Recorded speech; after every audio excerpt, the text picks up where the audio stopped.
Gandang umaga po, mga kapatid. Kamusta po kayo? Tayo po ay nagpapatuloy sa ating serye tungkol sa mga kaganapan bago ang kamatayan ng ating Panginoong Jesus doon sa krus. Bagaman tapos na ang pagdiriwang ng mahal na araw, gusto pa din nating samantalahin ang mga susunod pang mga linggo para matuto ng mga aral na hatid ng mga ito. Matatapos po ang series na ito hanggang sa katapusan ng Hunyo. Ang ating teksto po ngayong umaga ay kadugsong ng teksto na tinalakay ni Pastor Argel noong isang linggo. Kaya kung naaalala niyo pa po, pagkatapos na ideklara ni Jesus ang kahabag-habag na kalagayan at kahihinatnan ng mga religious leaders ng Israel, na itala naman po sa Mateo chapter 23, verse 37 to 39. Ibukas po kayo sa Mateo chapter 23, verse 37 to 39. Dito ay itinala ang kanyang panaghoy para sa Jerusalem. Ang sabi ni Jesus, Jerusalem, Jerusalem, pinapatay mo ang mga propeta at binabato ang mga isinugo sa iyo. Makailan kong sinikap na kupkupin ang iyong mga mamamayan, gaya ng paglukob ng isang inahin sa kanyang mga sisiw. Ngunit ayaw ka, kaya't lubusang pababayaan ang iyong tahanan. Sinasabi ko sa inyo, hindi na ninyo ako makikita hanggang dumating ang oras na sabihin ninyo, pagpalain nawa ang dumarating sa pangalan ng Panginoon. Sa Tagalog version ng Biblia, pinamagatan itong ang pag-ibig ni Jesus sa Jerusalem. Ngunit sa mga English versions, pinamagatan itong lament over Jerusalem.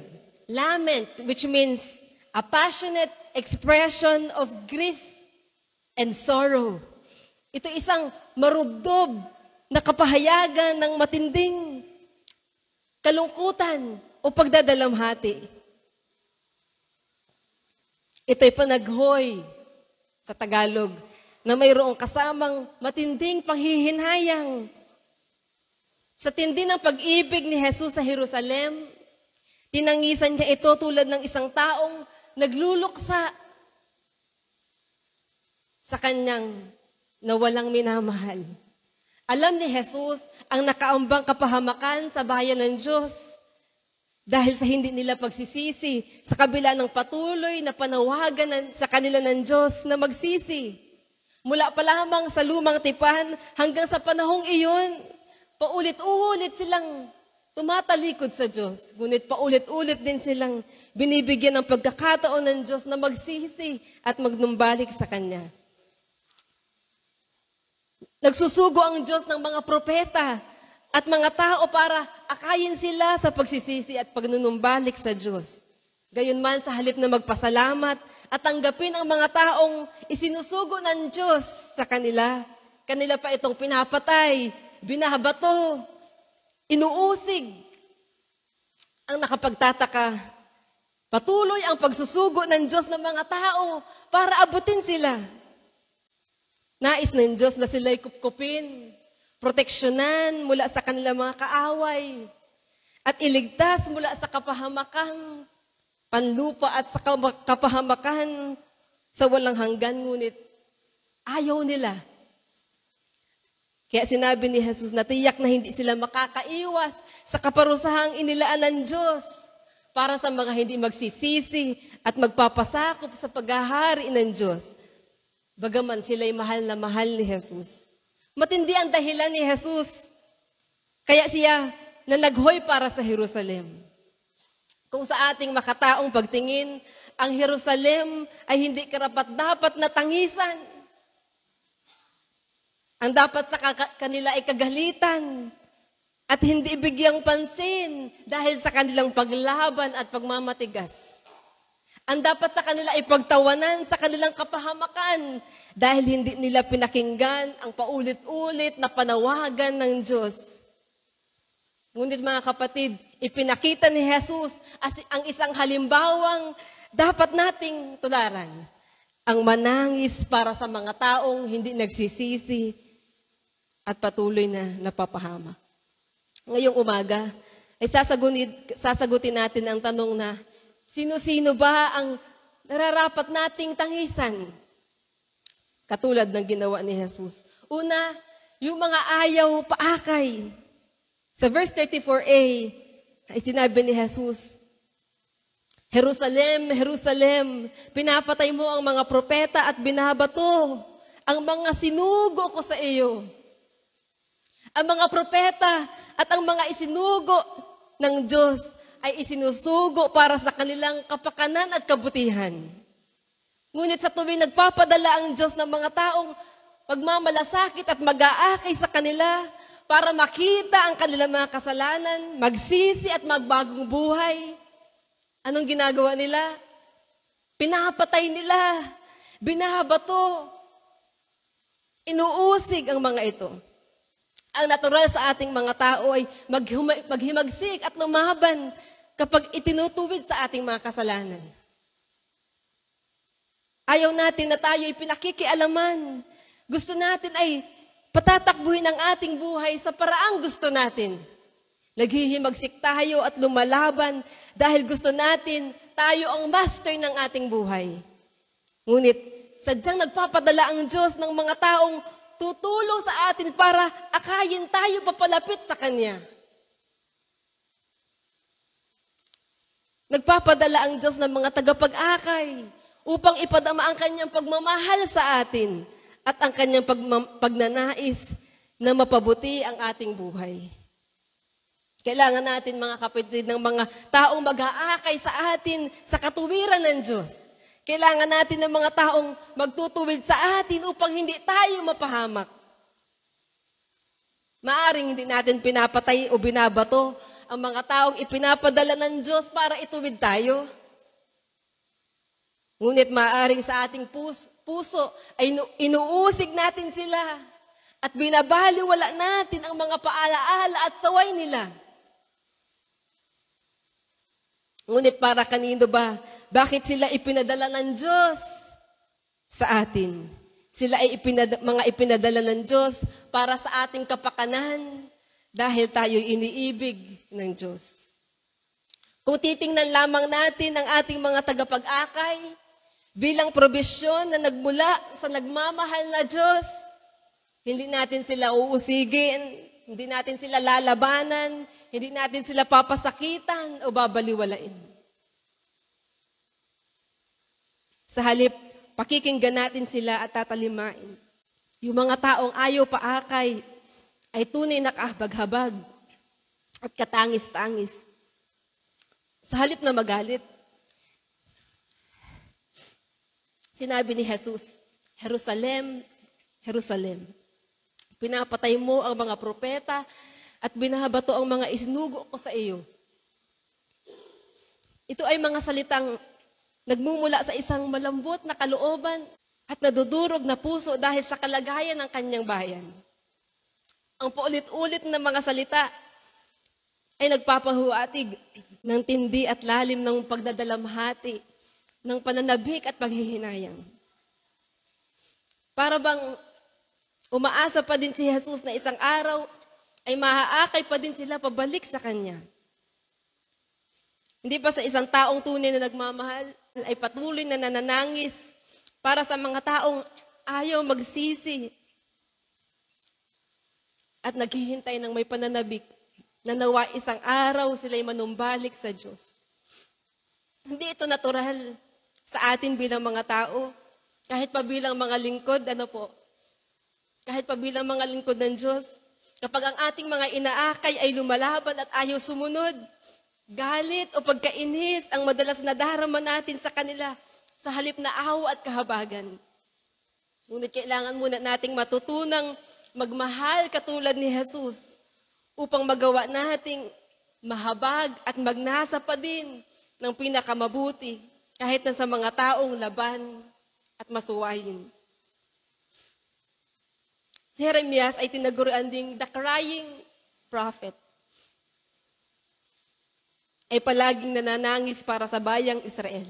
Ganito ang sabi niya Sa Jeremias chapter 13 verse 15. Makibukas po kayo sa Jeremiah chapter 13 verse 15. Mga Israelita, si Yahweh ay nangusap na. Magpakumbaba kayo at siya'y dinggin. Parangalan ninyo si Yahweh na inyong Diyos, bago niya palaganapin ang kadiliman. At bago kayo madapa sa mga bundok kung dumilim na. Bago niya gawing pusikit na kadiliman ang liwanag na inaasahan ninyo. Ngunit kung hindi kayo makikinig, palihim akong tatangis dahil sa inyong kapalaluan. Buong kapaitan akong iiyak at dadaloy ang aking luha sapagkat nabihag ang bayan ko. Ang pagmamahal ni Jeremias sa bayan ng Diyos ay hindi nakabase sa kanilang mga gawa. Kung paanong ang pagmamahal ni Jesus sa Jerusalem ay hindi nakabase sa kanilang mga gawa. Kung ang ating pagmamahal ay nakabase sa gawa ng tao, hindi nga natin mapakitunguhan ng may kahabagan ang mga taong naghihimagsik. Mga kapatid, yun totoo. Kailan kayo nakadama ng kahabagan para sa mga taong naghihimagsik? Ang isang tao lamang na nagmamahal ng walang kondisyon ang mananangis para sa mga ayaw paakay sa matubid na pamumuhay. Hindi tangis ng pagkagalit, kundi tangis ng pagmamahal. Naalala niyo po, pag tayo galit na galit at ayaw sumunod ng ating mga anak, o sino mang ayaw sumunod sa atin, minsan ito matangis tayo. Ngunit minsan yun ay tangis ng pagkagalit. Ngunit ito ay tangis ng pagmamahal. Hinihimok ni Jeremias ang kanyang bayan na magpakumbaba, dinggin ang sinasabi sa kanila ng Diyos at parangalan ang Diyos. Binababalaan niya sila at inihahayag ang nakaambang hatol ng Diyos sa diwa ng kaawaan at kahabagan. Hindi niya inihahayag ang nakahambang hatol ng Diyos sa diwa ng kagalakan o pagdiriwang. Para sa Kanya, ang kapahamakan ng Kanyang bayan ay hindi isang nakatutuwang bagay. Sa isang taong nagmamahal, ang kapahamakan ng isang laban at masuwayin ay hindi nakatutuwang bagay. Papaano natin binababalaan ang mga laban at masuwayin? Ang taong tunay na nagmamahal ay nagbababala sa diwa ng awa at kahabagan. Lalo pa nga tayong dapat na maging mahabagin dahil tayo man ay mahihina at makasalanang tulad nila. Hindi lamang yun. Ang sabi sa verse 17, sabi ni Jeremias, kung hindi sila makikinig, siya daw ay palihim na tatangis dahil sa kanilang kapalaluan. Buong kapaitan siyang iiyak at dadaloy ang kanyang mga luha sapagkat nabihag ang kanyang bayan. Dapat nating itangis ng buong kapaitan ang kapalaluan. Ngunit magagawa lamang natin iyon kung tayo puno ng pag-ibig tulad ng Panginoong Jesus. Ang mga propeta at mga lingkod na isinugo ng Diyos para akayin ang mga tao ay mayroong pag-ibig at kahabagang tulad ng kay Jesus. Nagawa nilang magpakita ng kahabagan kahit sa mga taong tumangging sila'y akayin pabalik sa Diyos. Tayo man ay mga isinugo ng Panginoon upang mag-akay at maglingkod sa diwa ng pag-ibig at kahabagan. Nararapat lamang na patuloy na mahalin at kahabagan kahit na mga taong ayaw paakay. Lihim natin silang itangis at idalangin. Baka sakaling isang araw ay pagsisihan din nila ang kanilang mga kapalaluan. Ang kanilang pag-aakalang kaya nilang igawad ang kanilang buhay sa kanilang sarili lamang. Pangalawa, yung mga ayaw pasakop. Verse 34b, makailan kong sinikap nakupkupin ang iyong mga mamamayan. Gaya ng paglukob ng isang inahin sa kanyang sisiw. Ngunit ayaw mo. Ang Jerusalem ay hindi lamang tumangging magpaakay sa mga isinusugo sa kanila ng Diyos. Lantaran din nilang tinanggihan ang mismong pagkupkop at pagkalinga sa kanila ng Diyos. Ninais ng Diyos na sila'y kupkupin at lukuban tulad ng paglukob ng inahin sa kanyang mga sisiw. Ngunit ayaw nila. Sila'y parang mga sisiw na walang kalaban-laban at walang proteksyon. Ang Diyos na ang nagkukusang kumupkop at kumalinga sa kanila. Ngunit, tumatanggi pa sila. Hindi ba't kahabag-habag ang mga sisiw na wala sa ilalim ng pakpak ng kanilang inahin? Kapag dumating ang kanilang mga kaaway, kapag ang isang tao'y ayaw magpasakop sa Diyos, hindi niya rin mararanasan ang pagkupkop at pagkalinga ng Diyos. Ang nakalulungkot, gusto ng tao ng proteksyon, ng kalinga, at ng pagkupkop, lalo na sa panahon ng matinding pangangailangan. Ngunit ayaw namang magpasakop sa Diyos. Ang gusto lang natin ay pabor mula sa Diyos, ngunit ayaw natin na pagharian tayo ng Diyos. Ang gusto natin ay tayo ang masusunod sa ating buhay.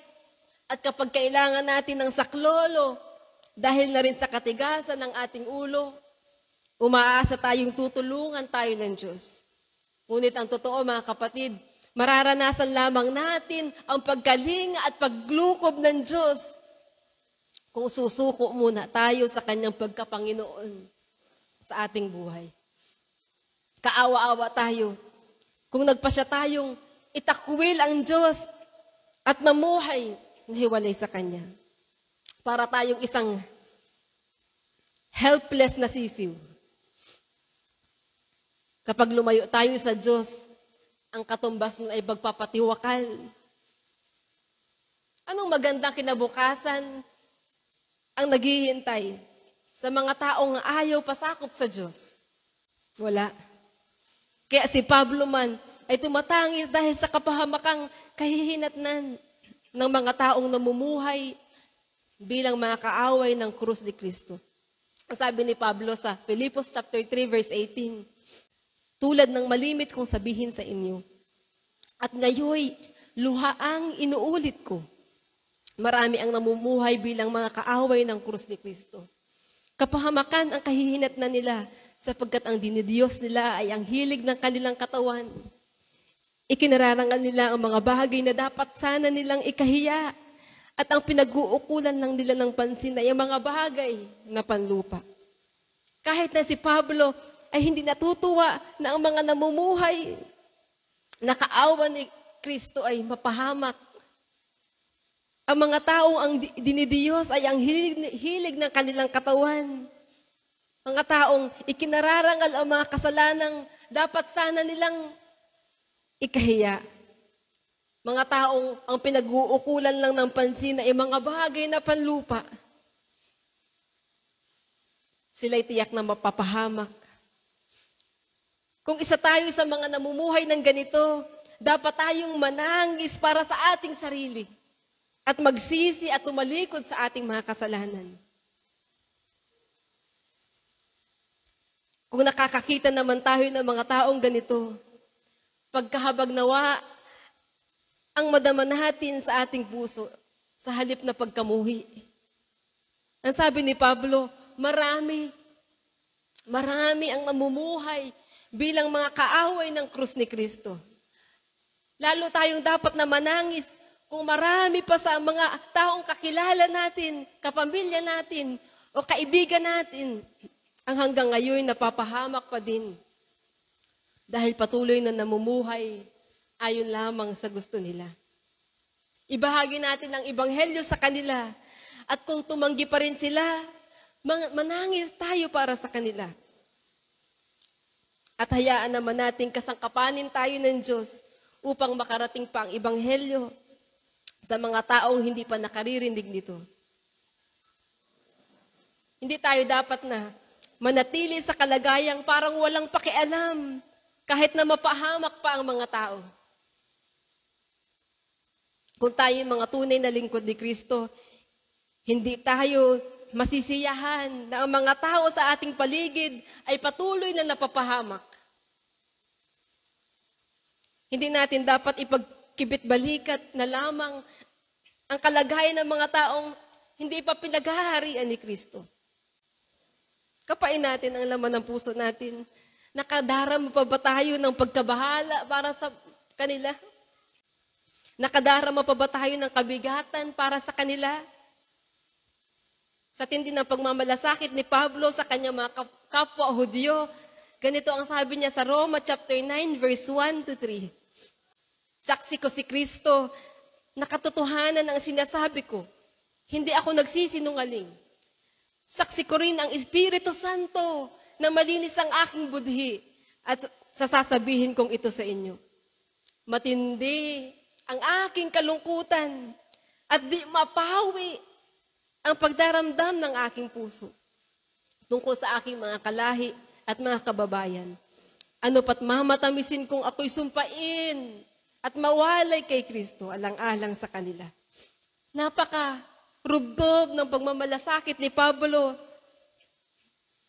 sa mga kababayan niyang hindi pa nagsusuko ng kanilang buhay kay Kristo. Ang pagmamalasakit na iyon ay hindi mababaw at lalong hindi paimbabaw. Madali lang sabihin, nagmamalasakit tayo. Ngunit gaano ito katotoo? Ngunit kay Pablo, totoong-totoo ito. Si Kristo ang saksi, sinabi niya, na hindi siya nagsisinungaling. Gayon din ang Espiritu Santo na malinis ang kanyang budhi sa pagsasabing, gayon na lamang ang kanyang pagmamalasakit sa kanyang mga kababayan. Totoo na matindi ang kanyang kalungkutan at hindi mapawi ang pagdaramdam ng kanyang puso tungkol sa kanyang mga kalahi at kababayan. Totoo na mas mapatamisin pa niyang sumpain at mawalay kay Kristo alang-alang sa kanila. Hindi ito nangangahulugang mas mahalaga pa kaysa sa kanya ang iba, kaysa sa kanyang kaugnayan kay Kristo. Nagpapahayag lamang ito ng matindi niyang desire na maligtas ang kanyang mga kababayan. Masaya si Pablo sa kanyang kaugnayan kay Kristo at naniniwala akong ito ang pinakamahalaga sa kanya.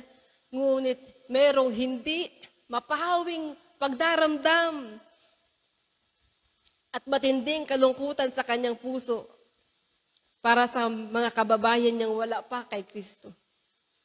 Kailangan natin ng ganito, ka-genuine na pagmamahal at pagmamalasakit. Ang tunay na kahabagan para sa mga taong napapahamak ang maglalagay din sa ating puso ng isang hindi mapawing pagdaramdam at matinding kalungkutan sa ating puso para sa mga taong napapahamak. Marahil kaya wala na tayong maramdamang ganito, ay dahil nawala na rin tayo ng tunay na pagmamalasakit at habag sa mga taong napapahamak. Parang okay na lang sa atin kahit na sila ay mapahamak. At least tayo ligtas naman. Ngunit tinatawagan tayo upang manangis para sa mga taong ayaw pasakop sa Diyos. At mangyayari lamang yun kung ang pag-ibig ni Kristo ang pupuspos sa ating mga puso. Pangatlo, yung mga ayaw kumilala. Verse 38. Kaya't lubusang pababayaan ang iyong tahanan. Sinasabi ko sa inyo, hindi na ninyo ako makikita hanggang dumating ang oras na sabihin ninyo. Pagpalain nawa ang dumarating sa pangalan ng Panginoon. Hindi lamang ayaw paakay at ayaw pasakop ng mga mamamayan ng Jerusalem hanggang sa panahong iyon. Ayaw din nilang kilalanin si Jesus sa kanilang buhay.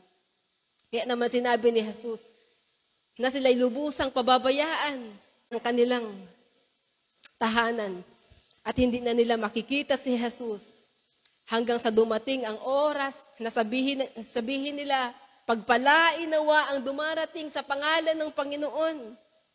Anong ibig sabihin nito?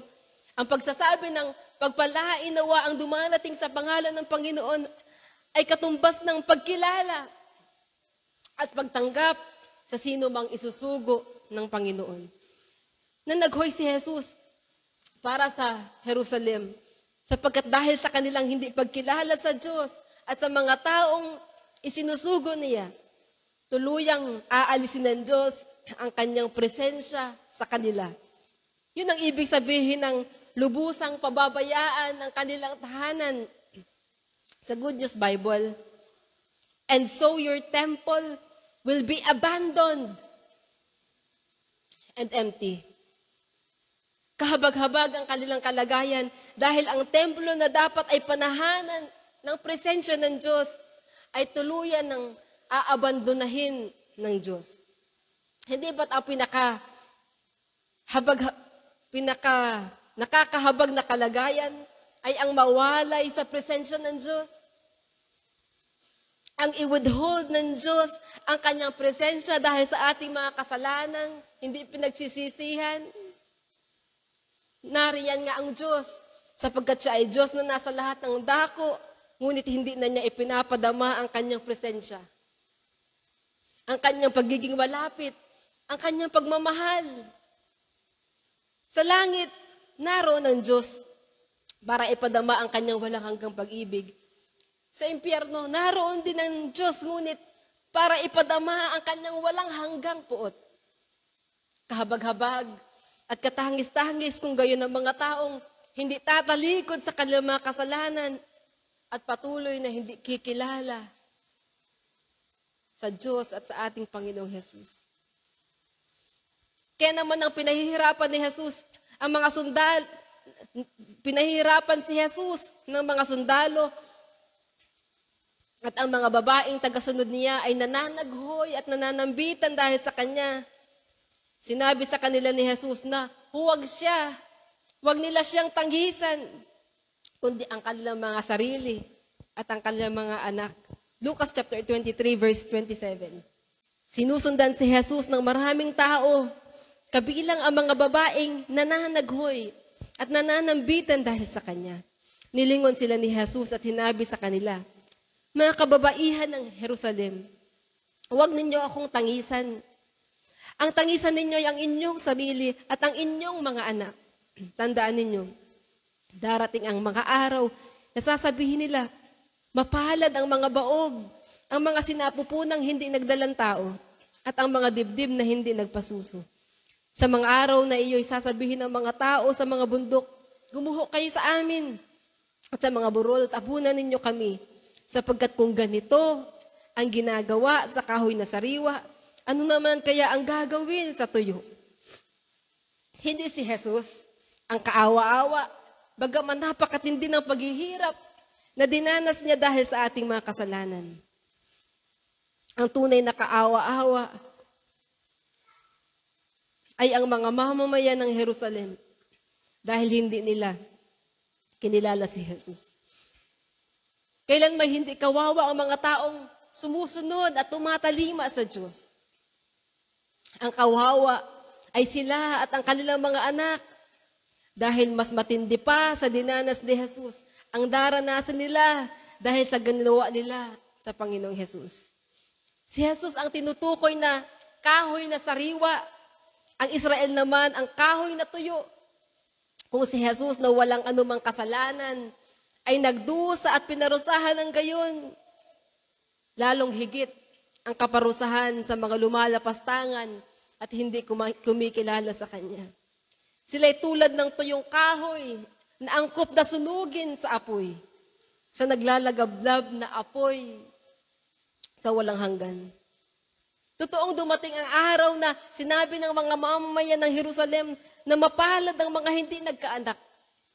At totoo na dumating ang panahon sa kanilang kasaysayan bilang isang bansa na hiniling nilang sana'y gumuho na lamang sa kanilang mga bundok at tabunan na lang sana sila ng mga burol dahil sa tindi ng kaparusahang dinanas nila dahil sa paglapastangan nila kay Jesus. May mga niniwala na ang Holocaust, kung saan pinatay ng mga Nazis sa pangunguna ni Hitler ang halos na 6 na milyong European Jews ay pinayagan ng Diyos bilang kaparusahan sa mga Hudyo sa pagpatay nila kay Jesus.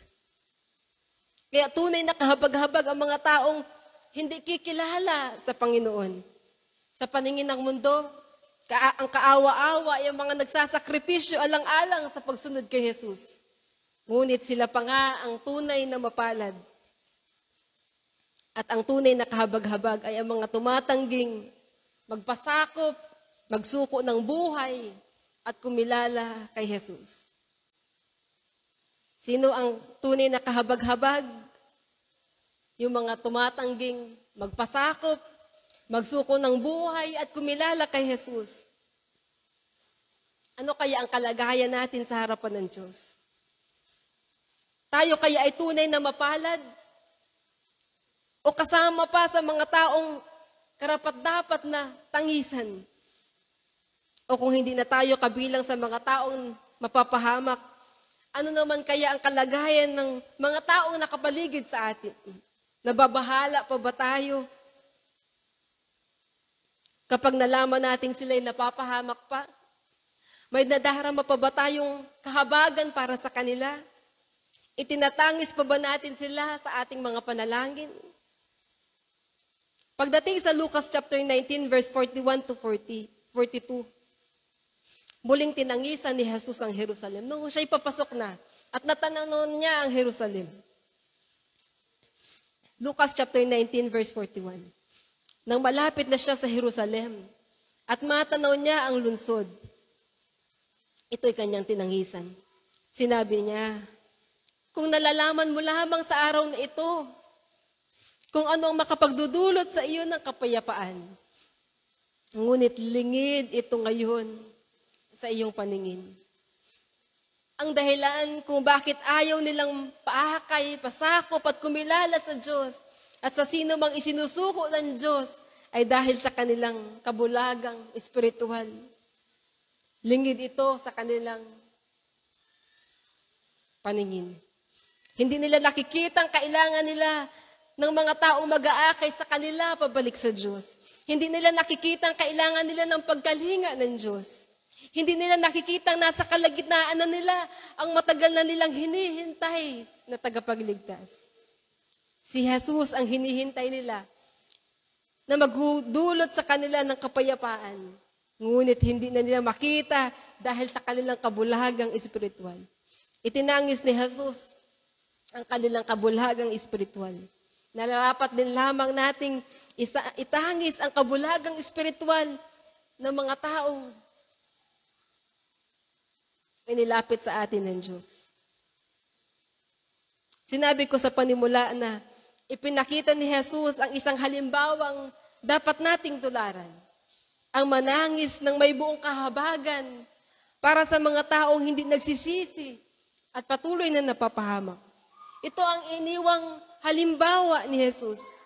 Maging ng mga dakilang lingkod ng Diyos, tulad ni Jeremias, ni Pablo, at marami pang iba.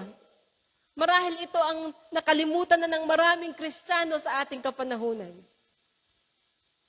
Hindi na tayo tumatangis para sa mga kaluluwang napapahamak dahil hindi na tayo tunay na nahahabag at nagmamahal. Kung ang Diyos ay hindi natutuwa ng sino may mamatay sa kanyang kasamaan, tayo rin ay hindi dapat na matuwa ng mga tao sa ating paligid ay unti-unting nauubos.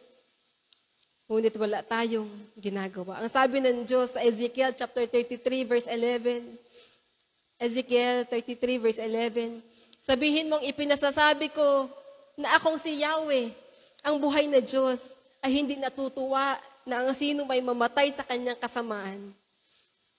Ibig kong siya ay magbagong buhay. Sabihin mo ngang magbagong buhay sila pagkat di sila dapat mamatay sa kanilang kasamaan. Dahil hindi ibig ng Diyos na ang sino may mamatay sa kanyang kasamaan. Inatasan niya si Ezekiel na mangaral sa mga liko ang pamumuhay at sabihin sa kanilang dapat silang magsisi at magbagong buhay. Tayo man ay inatasan ni Jesus na ipangaral ang Ebanghelyo upang ang mga tao ibigyan ng pagkakataong magsisi at maligtas mula sa kanilang mga kasalanan at mula sa walang hanggang kapahamakan. Ngunit hindi tayo hahayo kung wala tayong tunay na pagmamahal at kahabagan. At hindi natin patuloy na itatangis sa Diyos ang mga ayaw magsisi kung wala tayong tunay na pagmamahal at kahabagan. Kamusta ang ating mga puso? Nagmamahal pa ba tayo sa mga taong minamahal ng Diyos? Kung nasumpungan natin ang ating puso na wala ng pagmamahal at kahabagan para sa mga tao, lalo na sa mga taong napapahamak pa, bumalik tayo sa Diyos na siyang source ng pag-ibig at kahabagan. Una sa lahat, bumalik tayo sa isang malapit na kaugnayan sa Diyos. Hindi natin magagawang mahalin ang ating kapwa kung hindi natin minamahal ang Diyos. Kung wasak ang ating kaugnayan sa Kanya. Dahil ang ating pag-ibig at kahabagan sa mga tao ay reflection lamang ng ating maayos na kaugnayan sa Diyos. Ngayong umaga, pagsisihan natin ang kawalan natin ng pagmamahal at kahabagan at hayaan nating araw-araw ay punuin tayo ng Diyos ng Kanyang pag-ibig at kahabagan. Gusto kong i-take natin yung pagkakataon na ito para seryosong dumulog sa Panginoon. Kung hindi natin nakikitang kasalanan, ang kawalan ng kahabagan para sa mga taong napapahamak. Ngayong umaga, pinapaunawa sa atin na ito'y kasalanang dapat nating pagsisihan. Tayo dumulog ng may baong pagpapakumbaba sa Diyos ngayong umaga. Aminin natin ang ating kawalan ng totoong pagmamahal. At maaaring sa oras na ito'y ipinapaalala ng Diyos sa iyo ang mga tao. Hanggang ngayon hindi pa nagsisisi sa kanilang mga kasalanan. Hanggang ngayon nagmamatigas. Kung hindi tayo ang mananangis para sa kanila, sino?